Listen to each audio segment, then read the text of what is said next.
السلام عليكم متابعي قناة أخبار الساعة.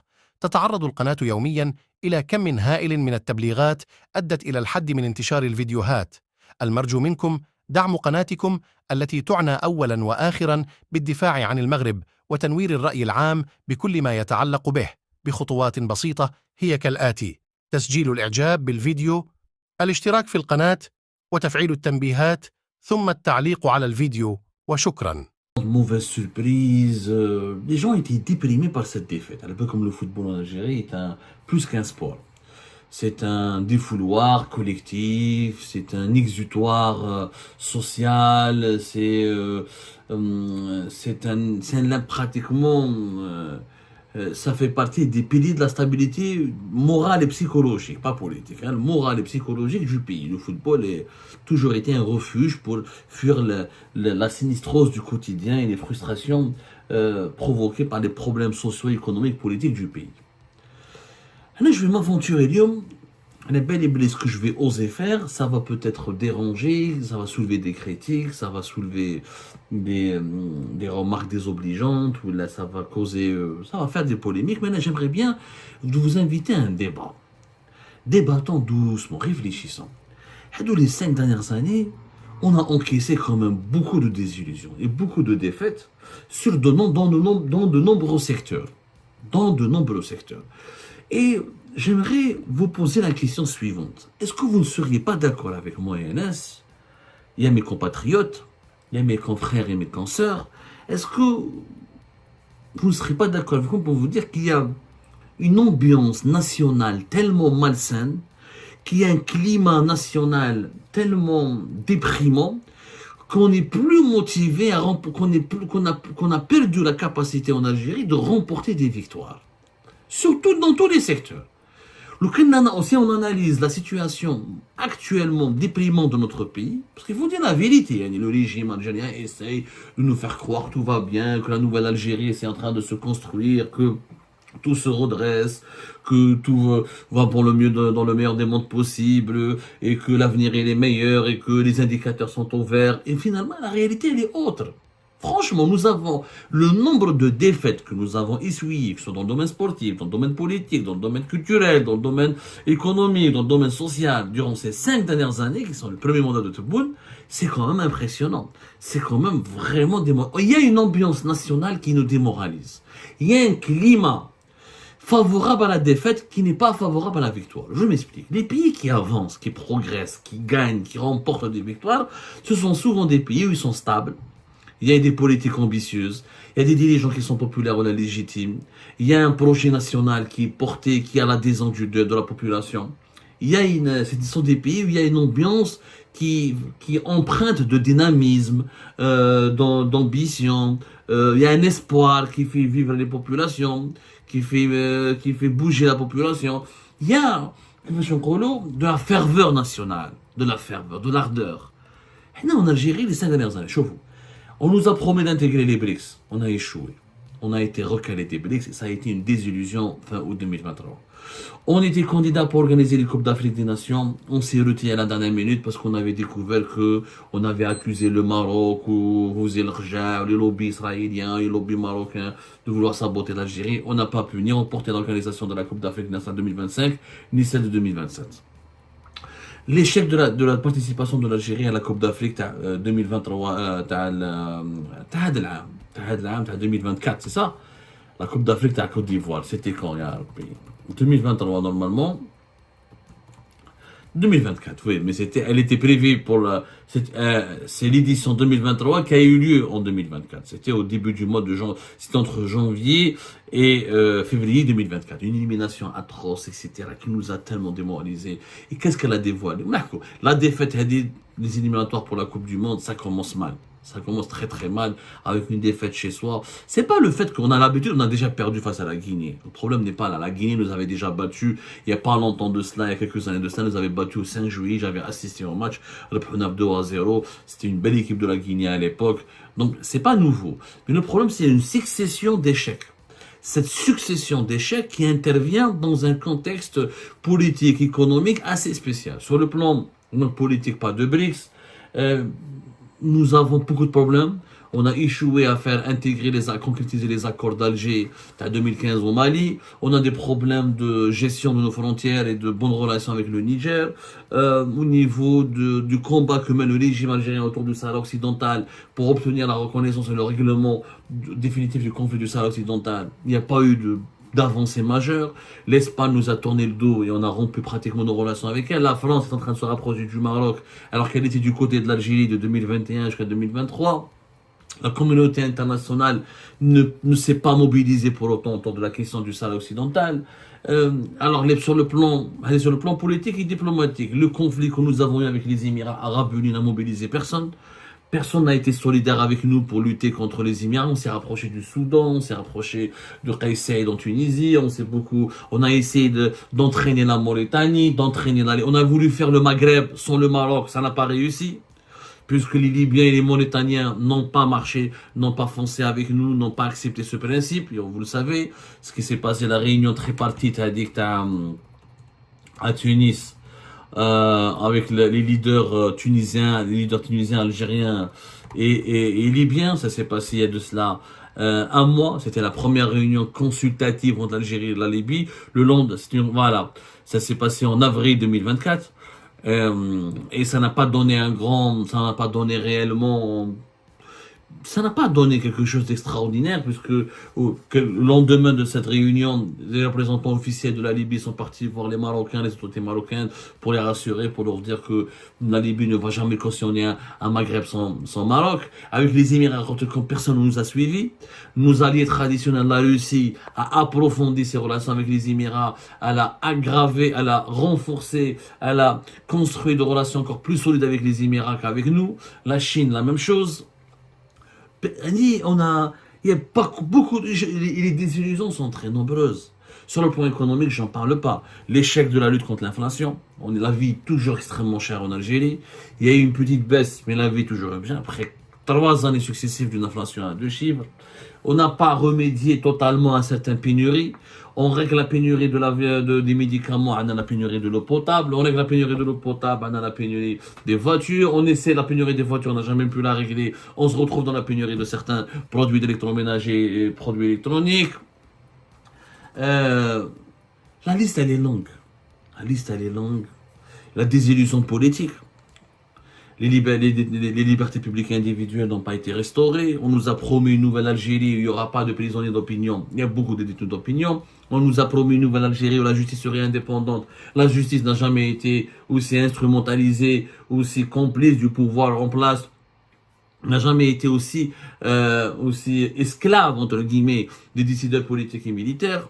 La répression bat son plein. On nous a promis une Algérie avec plus de liberté d'expression. Il n'y a plus de liberté d'expression. Il n'y a plus de journalistes qui sont libres. Il n'y a plus de médias libres et indépendants. On parle sur les réseaux sociaux. Il suffit d'un commentaire ou d'une vidéo. On est emprisonné. Les journalistes développent une sorte d'autocensure. Ils sont surveillés. Ils sont traqués. Il n'y a pas eu de victoire. Il n'y a eu aucune victoire depuis 2019 jusqu'à aujourd'hui. On a l'impression que notre pays, il est maudit. Il y a eu les drames. On n'a pas empêché les Algériens et les Algériens de mourir sous les feux de forêt. 2021, une centaine de morts. 2022, une quarantaine de morts. 2023, une trentaine de morts. Qu'est-ce qui va se passer en 2024? L'été commence déjà avec beaucoup de canicules, là, en ce moment. On n'a pas pu récupérer les avions bombardiers d'eau, alors que depuis 2021, on les attend. Je peux vous citer, de grands projets n'ont pas été faits. La raffinerie de Hassim Saoud n'a pas été faite, alors qu'elle aurait pu créer des dizaines, des milliers, des centaines d'emplois, voire des milliers d'emplois indirects dans la région du Sud, plombés par le chômage. Le projet phosphate de Tbessam n'a pas été concrétisé. Et finalement, les partenaires chinois ont été des escrocs. On voulait escroquer l'Algérie. Tebboune a découvert le pot rose, il a découvert la supercherie. Tardivement, trop tard, mais au moins il a découvert. Raj Bilal, on ne voit rien. Quelques engins qui circulent, Makenwelo. Le port de Cherchel avec les Chinois. Tebboune est parti en Chine l'année dernière, en juillet 2023. Il a promis qu'il a parlé de 36 milliards de dollars d'investissement. On n'a pas vu 1 million de dollars d'investissement. Mais je venais des investissements chinois. Les investisseurs chinois. Mais ça a une mauvaise image, malheureusement, à l'étranger. Le visa Schengen, toujours un taux de refus record. Le nombre de touristes qui viennent en Algérie, toujours au compte-gouttes. Les réalisations manquent cruellement. Le métro d'Alger est toujours pas très développé. Les tramways sont toujours pas très développés. On a inauguré uniquement quelques projets d'aéroport à Bouteflika, qui m'a stade de Berreke où l'équipe nationale a joué. C'est Bouteflika qui l'a construit. C'est pas Tebboune. Tebboune n'a fait que l'inaugurer lors de la CHAN. C'est tout. Il n'y a pas eu de construction. Il n'y a pas eu de... Il y a pas eu de réalisations qui sont propres à cette nouvelle Algérie. Il n'y a pas eu Machefnage. En janvier 2023, Tebboune il a lancé officiellement, inauguré officiellement le stade de Nelson Mandela de Berraki, mais il était construit par Bouteflika, il a été achevé par l'époque de Bouteflika, c'était juste les finitions à l'époque de Tebboune. La grande mosquée c'est Bouteflika, l'autoroute Est-Ouest c'est Bouteflika, les stations de dessalement de l'eau de mer, on devait les faire. La fin du mandat de Tebboune, on n'a toujours pas construit une grande station de dessalement de l'eau de mer. Elle a été lancée que l'année dernière, juillet 2023, la pierre de l'idée d'année, les travaux ont été lancés, c'est tout. On ne sait même pas quand est-ce qu'elle sera réceptionnée, en tout cas pas avant 2025. On a fait quelques petites stations de dessalement de l'eau de mer, Alger, Bateau Cassé, Vizeralda, Fouca, c'est des stations de quartier, quoi. Les mêmes problèmes perdurent. Les mêmes problématiques perdurent et les solutions sont absentes. On ne fait pas de solution, il y a toujours du bricolage, on augmente la prime pour les chômeurs, on augmente les retraités, on augmente les fonctionnaires, on essaye de crier haut et fort notre puissance sur la scène internationale alors qu'on n'a obtenu aucun acquis, pas de soutien, pas d'intégration au BRICS, pas le Maghreb sans le Maroc, ça n'a pas été possible. L'Espagne nous a tourné le dos, n'a pas voulu se réconcilier avec nous. Au niveau de la Ligue arabe, on a été minoré, relativisé, on a été quand même méprisé, humilié par l'Arabie Saoudite dans la question du retour de la Syrie au sein de la Ligue arabe. L'idée, le projet était défendu par l'Algérie, mais c'est la Syrie, mais c'est l'Arabie Saoudite qui a conclu, qui a négocié ce deal de façon complètement unilatérale, alors que l'Algérie était en 2022, voulait le porter, ce projet-là. Les Saoudiens nous ont mis à l'écart. Les échecs et les désillusions sont très nombreuses. Je ne peux pas en faire. La liste, elle est longue. Wallahi, la liste, elle est longue. On a les engagements électoraux qui ont été pris par Tebboune en 2024. En 2019, on va prendre le programme de Tebboune, les 54 points, les 54 engagements, on va les mettre. On est contre personne. On est juste rationnel. On défend l'intérêt général. Il y a eu des promesses qui ont été faites. Nous allons les vérifier les unes après les autres. Et vous allez voir que nous allons voir sur le terrain qu'est-ce qui a été concrétisé. Malheureusement, très peu de choses. Franchement, très peu. Quand on fait le bilan, très peu de choses. On dit comme je ne suis pas en train de faire des raccourcis, de la caricature. Mais les défaites de l'Algérie dans tous les secteurs. Parce que l'élimination de l'Algérie, atroce, au premier tour, la CAN 2024 au Côte d'Ivoire, elle nous a dévoilé une fédération algérienne de football instable, incapable de faire du lobbying, incapable de gérer les entraîneurs, incapable de gérer de motiver les joueurs. Il y a une perte de motivation. On sent qu'aujourd'hui les Algériens et les Algériens sont dégoûtés. On parle à des entrepreneurs, ils sont démotivés et dégoûtés. On parle aux gens du sport, ils sont dégoûtés et démotivés. Les gens du cinéma, ils sont dégoûtés et démotivés. Les gens de la culture sont inquiets, dégoûtés et désorientés. Dans tous les secteurs. Même les imams, même la religion, ils sont dégoûtés. Il y a un sentiment de dégoût national. Pourquoi? Parce qu'il y a trop de répression. Il y a trop de hogla. Il y a une accumulation. Quand il y a une accumulation de frustration, c'est comme un individu. Un peuple, finalement, les peuples, les groupes sociaux, les communautés ont des traits de caractère similaires aux individus. Quand un individu il est frustré, il est soumis à des pressions, ils se sont victimes d'injustice, ils ne se sont pas aimés, ils ne se sont pas appréciés, ils ne se sont pas encouragés, ils se sont tout le temps traqués et persécutés. Il ne peut pas donner du meilleur de lui-même. Il ne peut pas donner du meilleur de lui-même. Donc, il ne va pas réussir les défis qu'on lui demande de relever. C'est la même chose une population. À l'échelle collective, c'est la même chose. Une population qui se sent réprimée, persécutée, mal aimée, méprisée, pas écoutée, déconsidérée, non considérée, etc. Comment voulez-vous qu'elle relève le défi du développement économique, ou là des réussites sportives, ou là des réussites sur la scène culturelle, etc. C'est pas possible. C'est pas possible. Mais, من المستحيل. Des illusions et les défaites se suivent dans pas mal de secteurs. Qu'est-ce qu'il faut faire? Il faut changer et transformer le climat sinistre dans lequel qui étouffe l'Algérie aujourd'hui en un climat prospère, favorable aux libertés, favorable aux entreprises, favorable aux initiatives pour la réussite. Il faut qu'on retrouve il faut se réconcilier avec la motivation, se réconcilier avec l'envie d'entreprendre, avec l'envie de réussir. Il faut réhabiliter la culture de l'effort. Il faut absolument qu'on se débarrasse de cette sinistrose. Il y a une sinistrose nationale. Il y a une dépression. Nous sommes en dépression nationale. Il faut soigner cette dépression nationale. Et pour la soigner, restaurer les libertés publiques et individuelles.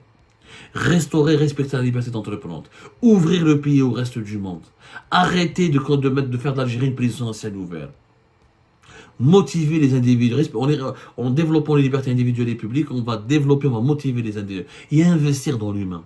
Il faut que le régime algérien investisse dans l'humain. C'est-à-dire qu'au lieu de donner tous les budgets pour l'armée, pour les fonctionnaires, etc., il faut investir sur la jeunesse. Il faut investir sur le développement économique. Il faut améliorer les conditions de vie des populations algériennes. Il faut insuffler une dynamique économique nationale qui va motiver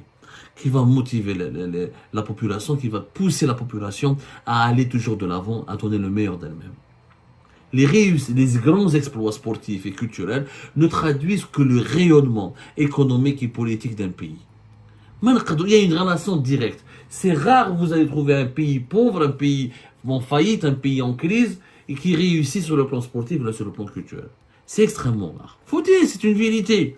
C'est une vérité. Je suis venu à la Côte d'Ivoire, quand elle a remporté la Coupe d'Afrique des Nations, parce que c'est un pays qui est en pleine croissance, en pleine évolution, qui est en train de penser les blessures de son passé, qui réussit la réconciliation nationale. Je suis venu. C'est un exemple. Je suis venu comment le Qatar a réussi l'organisation de sa Coupe du Monde, parce que c'est un pays stable, ils ont une politique de développement humain, et la population qatarienne, ils ont un lobbying, ils ont un soft power, ils ont une influence internationale. Et les exemples sont légion.